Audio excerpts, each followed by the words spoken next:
12th மேக்ஸ்ல chapter 1ல example 1.8 பார்க்க போறோம். ஏ transpose inverse equal to A inverse transpose prove பண்ணனும். ஏ வந்து கொடுத்திருக்காங்க சரிங்களா? இப்போ ஃபர்ஸ்ட் ஏ டிரான்ஸ்போஸ் இன்வெர்ஸ் கண்டுபிடிக்கலாம் சரிங்களா? இப்போ ஏ ஈக்குவல் டு என்ன கொடுத்திருக்காங்களோ அதை அப்படியே எழுதிக்கிறோம். 2917. இப்போ ஏ டிரான்ஸ்போஸ் கண்டுபிடிச்சிட்டு அப்புறம் இன்வெர்ஸ் கண்டுபிடிக்கணும். இப்போ ஏ டிரான்ஸ்போஸ்னா உங்களுக்கு தெரியும், ரோவையும் காலத்தையும் இன்டர்சேஞ்ச் பண்ணி எழுதணும்.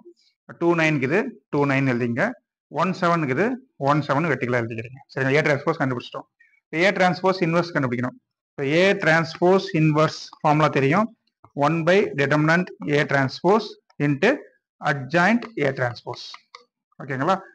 ஏ இன்வெர்ஸ்னா 1 by determinant ஏ அட்ஜாயிண்ட் ஏ. அந்த ஃபார்முலா எழுதிட்டு ஏவுக்கு போல ஏ டிரான்ஸ்போஸ் எழுதிங்க, அவ்வளவுதான் சரி. 1 by ஏ டிரான்ஸ்போஸ்க்கு டிடர்மினன்ட் வேணும் சரிங்களா? ஏ டிரான்ஸ்போஸ் தெரியும், இதுக்கு டிடர்மினன்ட் வேணும். டிடர்மினன்ட் கண்டுபிடிக்கலாம். இப்போ determinant A transpose equal to இங்க பார்த்தீங்கன்னா மேல இருந்து கீழே மல்டி பண்ணுங்க. 2 into 7 14, கீழே இருந்து மேல 1 into 9 9 மைனஸ் 9, 14 minus 9 5 கிடைக்கும். இப்போ ஏ டிரான்ஸ்போஸ் டிடர்மினன்ட் எடுத்தா என்ன கிடைக்குது? 5 கிடைக்குது. அப்போ 1 by ஏ டிரான்ஸ்போஸ் அந்த இடத்துல 5 அப்ளை பண்ணிங்க. அட்ஜாயிண்ட் ஏ டிரான்ஸ்போஸ் வேணும். அட்ஜாயிண்ட் ஏ கண்டுபிடிக்கிறது உங்களுக்கு ஷார்ட் ஐடியா சொல்லியிருக்கேன், அது உங்களுக்கு ஷார்ட் ஐடியா தெரியும். ஏ டிரான்ஸ்போஸ் இங்கே தான் இருக்குது, இதுக்கு அட்ஜாயிண்ட் கண்டுபிடிக்கணும். இந்த டயகனலுக்கு பார்த்தீங்களா 2 7, அதை இன்டர்சேஞ்ச் பண்ணி எழுதுங்க. 7 2 சரிங்களா? இதை இங்கே எழுதிட்டீங்க, இது இங்கே எழுதிட்டீங்க. 1 9 அதை சைன் மட்டும் சேஞ்ச் பண்ணுங்க. 1க்கு பதிலாக -1, இங்கே 9 இருக்கு, இந்த இடத்துல -9 எழுதுவோம் சரிங்களா? இதை இன்டர்சேஞ்ச் பண்ணி எழுதணும், இதை வந்து சைன் மட்டும் சேஞ்ச் பண்ணணும். எழுதிட்டோம். ஏ டிரான்ஸ்போஸ் இன்வெர்ஸ் கண்டுபிடிச்சிட்டோம். இது ஈக்குவேஷன் 1 வச்சுங்க. ஓகேங்களா? இப்போ அடுத்தது ஏ இன்வெர்ஸ் டிரான்ஸ்போஸ் கண்டுபிடிக்கணும். ஏ இன்வெர்ஸ் கண்டுபிடிக்க formula 1 by determinant A adjoint A. இதான் formula. Equal to 1 by determinant A வேணும்.